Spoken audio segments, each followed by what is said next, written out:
When we were first talking about doing a massively multiplayer game for BioWare, really the vision of what that game would be was to bring storytelling, BioWare storytelling, to the MMO space.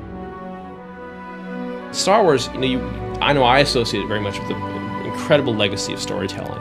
It's like the myths of our age. People are still very familiar. Little kids know the story of Star Wars. They know all these elements. In the 30 years of Star Wars, we have developed countless stories across the movies, the TV shows, and the films, and the video games.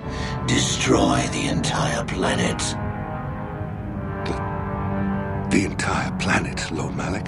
BioWare has a really strong background in developing strong characters and story, and so from the get-go, I think it was a really great collaboration between the two companies. And from our perspective, I think we gave BioWare a lot of latitude to kind of flesh out this universe.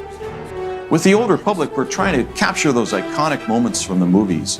It's a huge thrill to be able to develop a game set in the Star Wars universe, much as we did with Knights of the Old Republic. The way we approach this is with reverence and respect.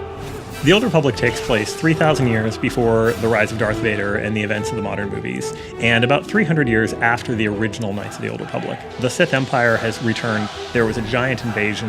There was a war that lasted for decades that ended in a very shaky peace treaty. These are the events you get to see during the cinematics pieces. Now it's been a little bit more than a decade, and a new generation is coming up, and they're seeing that the peace is obviously not going to hold. And these new people, who the players are going to be taking care of, these are the next generation of heroes.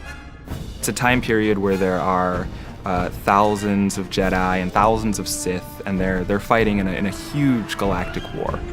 There's still the traditional hallmarks of Star Wars storytelling. There's epic heroes, and there's great adventures, and there's lots of choice, impactful choice that you'll make throughout your adventure. We really felt that in order to do powerful BioWare-style storytelling, we had it to be personal and about the player. And the best way to do that was to have the story based around the class choice you made at the beginning. Are you going to be a bounty hunter? Are you going to be a Sith warrior? Are you going to be a Jedi Knight? You should have a completely different story depending upon that. As we've gone through various builds and betas, I miss characters that I've rolled, and I'm very disappointed that they're gone. And I want to be able to play them again. It's not just the story, the entertainment value, it's really an attachment to the character is what that story leads to. Wow, we're really meeting Mandalore. Oh, this is going to be incredible. LucasArts has provided a great deal of the voiceover work, the music work, the sound effects work, and that's been this absolutely awesome experience. Of course, there's a great deal of VO in this game. Being able to breathe life into these stories that BioWare has written with really talented actors and really talented voice directors has been a thrill. Criticism. Capture and imprisonment are inefficient procedures, Master. Consider adopting an all-disintegrations policy. There are many different relationships in the Old Republic. On the one hand, you can have companion characters, and you can develop friendships, dislike, and everything in between with them as you adventure together. Moreover, you play with other people in this MMO. It's a social experience. You develop friendships online as you adventure together through a galaxy that's set thousands of years before the Star Wars movies. I lose sight of the mechanical aspect of it, which to me is the perfect thing for an RPG. I'll lose myself in the stories, I'll lose myself in what's going on. I always find myself wanting to explore our enormous worlds and wander over a ridge and see how to get to the next new area. Epic is a word that's so overused, but honestly, it just applies so well to Star Wars: The Old Republic. It's so big. Like the moment you actually get your ship, there's these sort of key beats in the game that have an incredible impact. Like you walk into this hangar and you see your ship and the music's playing and it's yours. And then you go to the galaxy map and you go, wow. And then you start seeing all these familiar environments that you remember from the movies, and you're like, I'm here. We want to make sure every time you go to a planet that you're getting kind of a new experience. From the art side, that was always something that if you'll hear me talk about color being important, right, I think that's something that is very evocative for a player. Is just that initial burst is that you're getting a new sense of color.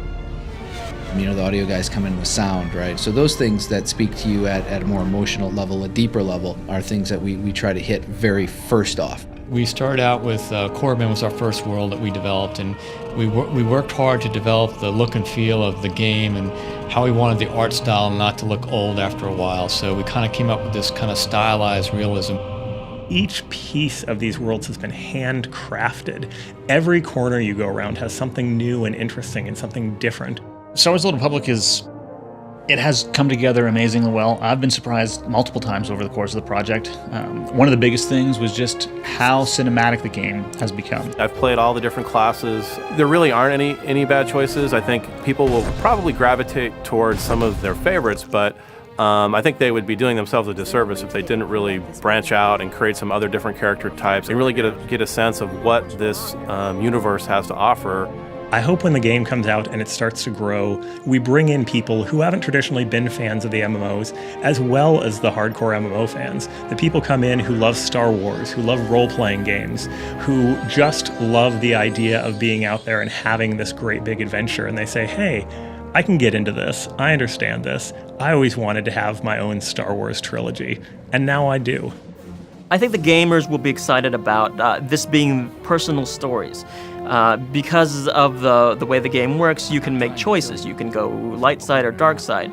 There is no black and white with Jedi and Sith in this era. The fans have been an essential part of making this game possible. They're really, really dynamic and active in the community. Our fans are our best ambassadors. If they love the game, they can bring their friends in. So we have put a real importance on the relationship with them. In Star Wars: The Old Republic, we want to have world-class service as well as a world-class game. Not only are you going to be exploring dozens of different worlds and starships and environments in the game, but you're also going to be doing it with hundreds and hundreds, if not thousands of other people at the same time in one world. I think it's that kind of community and that kind of mass that really brings the vision of the movies to life. The thing I've been waiting for the most in producing this game is just to finally be able to give this gift to the Star Wars community, this game, which I think is going to be very well received to all the Star Wars fans out there. And I'm a big Star Wars fan. I think this is their ultimate game. They get to live in the Star Wars universe and experience any story that they want. And it's something that I think it's the Star Wars game players have been waiting for since they were little kids. The shipped content is only the beginning. As soon as you get in there and we go live, very soon you guys will get to hear about the new cool stuff coming just a little while after.